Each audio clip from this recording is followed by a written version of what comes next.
ক্ষুদিরাম অনুশীলন কেন্দ্র, যেখানে গত দুদিন আগেই সন্ধ্যাবেলায় কিন্তু একেবারে তৃণমূল বিজেপির যে সংঘাত, সেই সংঘাতে উত্তপ্ত হয়ে উঠেছিল। তারপর থেকেই কিন্তু আমরা দেখলাম যে এই ক্ষুদিরাম অনুশীলন কেন্দ্র, যেখানে স্ট্রংরুম বানানো হয়েছে উত্তর কলকাতার 7 বিধানসভার জন্য, সেই স্ট্রংরুমের কিন্তু নিরাপত্তা বাড়ানো হয় কমিশন এবং কলকাতা পুলিশের তরফে। তুমি দেখতেই পাচ্ছ যে কমিশন এই মুহূর্তে কিন্তু যে স্ট্রংরুম, সেই স্ট্রংরুমে ঢোকার ক্ষেত্রে কিন্তু বড় বড় ব্যারিকেড লাগানো হয়েছে।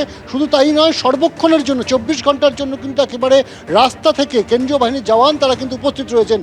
শুধুমাত্র কেন্দ্রীয় বাহিনীর জওয়ান রয়েছে এমনটা নয়, ভেতরে কিন্তু ত্রিস্তরীয় নিরাপত্তা রয়েছে। সেখানে কলকাতা পুলিশ, কেন্দ্রীয় বাহিনীর জওয়ান, এরকম বিভিন্ন লেয়ারে কিন্তু নিরাপত্তা ব্যবস্থা সুনিশ্চিত করা হয়েছে। এবং যদিও আজকে সকাল রবিবার এবং আগামীকাল যেহেতু ভোট গণনা রয়েছে, তার আগে সেভাবে রাজনৈতিক দলের যারা প্রার্থী বা যারা কর্মীরা রয়েছেন এখনও পর্যন্ত কিন্তু কেউ আসেননি। যদিও যেটা বলা হচ্ছে কমিশনের তরফে, যদি কোনো ইলেকশন এজেন্ট, প্রার্থীদের এজেন্ট যারা রয়েছেন তারা যদি আসেন বা প্রার্থী যদি নিজে আসেন, তারা কিন্তু ভেতরে প্রবেশ করতে পারবেন এবং তাদের সেখানে কিন্তু গিয়ে তাদের যে ডিসপ্লে জোন রয়েছে, যেখানে মূলত কিনা এই যে ভেতরে যে স্ট্রংরুমগুলোর সেদিকে যে সিসি ক্যামেরা লাগানো রয়েছে, তার যে ডিসপ্লে, সেই ডিসপ্লে কিন্তু তারা দেখতে পারবেন। কারোর যদি কোনো অভাব অভিযোগ থাকে সেটাও কিন্তু তারা জানাতে পারবেন।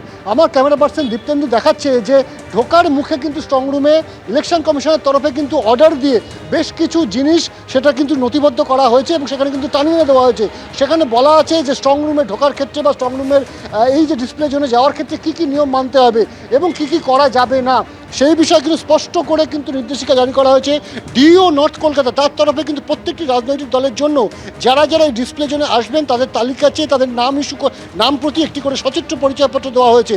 স্বাভাবিকভাবে আগামীকাল যেখানে গণনা, তার আগে কিন্তু একেবারে কড়া নিরাপত্তা ব্যবস্থা রয়েছে এই ক্ষুদিরাম অনুশীলন কেন্দ্রের স্ট্রংরুম। এবং পাশে আমার যে নেতাজি ইন্ডোর স্টেডিয়াম রয়েছে, যেখানে কিনা আগামীকাল উত্তর কলকাতার 7 বিধানসভার গণনা হতে চলেছে, সেখানেও কিন্তু কড়া নিরাপত্তা ব্যবস্থা।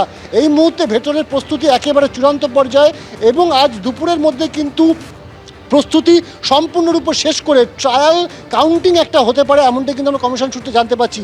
ট্রায়াল কাউন্টিং কি, যে কাউন্টিং করতে গিয়ে কোন প্রসেসে স্ট্রংরুম থেকে কীভাবে কারা নিয়ে আসবেন ইভিএম, সেগুলো কোন টেবিলে যাবে, সেই টেবিলে কারা বসবেন, তাদের বসার অ্যারেঞ্জমেন্ট কী, নিরাপত্তারক্ষীরা কোথায় থাকবেন, জওয়ানরা কোথায় থাকবেন, এই সমস্ত বিষয়টা কিন্তু একটা ব্লুপ্রিন্ট করে সেটা কিন্তু একটা ট্রায়াল করে নেওয়া, যাতে আগামীকাল যখন 7 বিধানসভার এখানে যখন গণনা হবে, সেই গণনা যাতে একেবারে ত্রুটিমুক্ত হয় এবং কারুর যেন কোনো অভিযোগ না থাকে, সেই বিষয়টা সুনিশ্চিত করতে চাইছে নির্বাচন কমিশন।